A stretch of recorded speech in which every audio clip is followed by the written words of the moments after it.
Sebelumnya selamat siang Pak Wasono. Ya, selamat siang.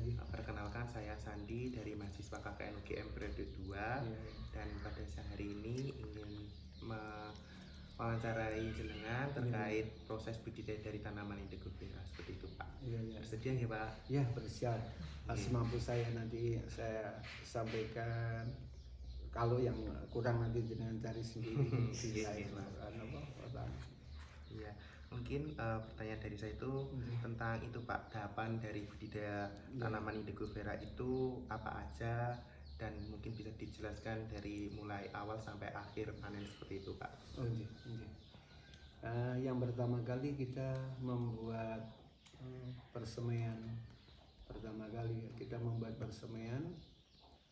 Setelah persemaian lalu kita tebarkan bibit di persemaian.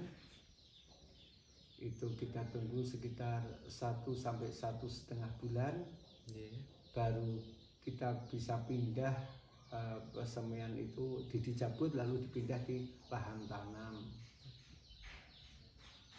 Lahan tanam itu kurang lebih dalam proses persemaian itu berapa lama Pak? 1,5 bulan, ya 1 sampai 1,5 bulan. Iya. Lanjut ke lahan tanam, kemudian apa Pak proses selanjutnya? Proses selanjutnya dipindah di lahan tanam. Lahan tanam itu diolah dulu, lalu di bedeng-bedeng, lalu diatur aliran air atau pembuangan air yang bagus, lalu penanamannya diukur antara 70 kali 70 cm. Cukup kayak gitu. Pengolahan tanahnya itu dicampur dengan pupuk atau bagaimana Pak? Ya, itu ada 2 metode. Yang pertama memang seharusnya di lahan biasa bisa dikasih pupuk dengan pupuk buatan atau pupuk kimia. Yang keduanya pakai pupuk kandang juga bisa.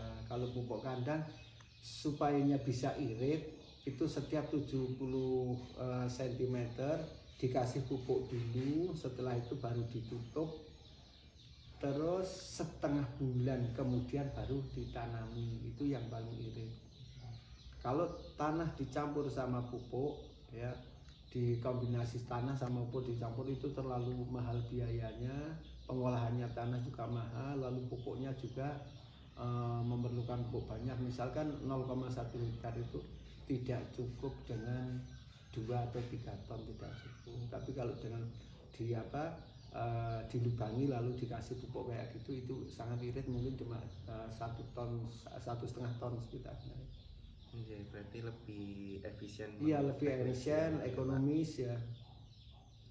Kemudian setelah pindah di lahan tanam dilanjutkan. Ya, dilanjutkan pemeliharaan. Pemeliharaan itu setelah bibit ditanam umur 21 hari itu diadakan penyiangan. Penyiangan itu dijabuti gulmanya. Gulma-gulma dijabuti. Setelah itu selesai, nanti baru dikasih pupuk menggunakan NPK itu dengan konsentrasi sekitar 1 pohonnya itu gampangnya ya 1 sendok makan. Berarti tadi sudah diberi pupuk kandang, juga diberi pupuk. Iya. Pasti itu ya, Pak. Iya. Double ya.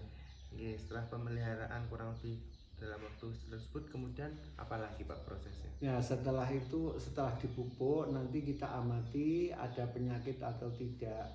Itu mulai dari umur 1,5 bulan dari penanaman itu kita amati. Nanti misalkan itu kok ada yang rontok, itu jelas itu sanitasi atau pembuangan air yang kurang bagus. Tetapi kalau itu memang sudah subur ya tinggal memelihara. Tapi kalau ada yang comong-comong daunnya itu dimakan ular ya kita tinggal kita obat. Terus kalau daunnya kok kurang sehat ya nanti kita tambahkan semprot daun atau penyubur daun dan sebagainya. Biasanya untuk penyakit yang menyerang si tanaman tersebut apa Pak? Yang pertama itu penyakit itu jamur. jamur. Itu jamur itu sangat rentan. Yang keduanya bukan penyakit tapi hama ular itu apa? Ulat ya. Ulat. Ya. Kalau seperti tikus gitu nggak ada menyerang tidak? Enggak menyerang kalau yang itu ya. Memang fungsinya ini untuk pengalian tanaman dari dulunya tanaman palawija lalu diarahkan ke Indigofera ini untuk itu mensiasati agar tikus tidak makan itu memang. Selanjutnya proses yang dilakukan apa lagi Pak? Setelah itu nanti umur 2 bulan dipupuk lagi, 2 bulan sampai 2 bulan setengah itu dipupuk.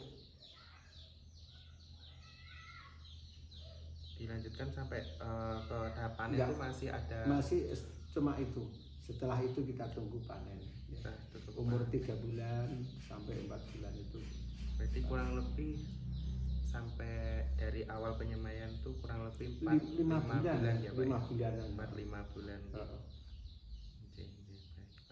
Untuk kemudian mungkin yang perlu diperhatikan lagi, yang harus diperhatikan dalam budidaya itu apa Pak yang poin pentingnya? Yang poin pentingnya itu pembersihan gulma itu paling sangat penting karena kebanyakan gagal dari pembersihan gulma dan tidak.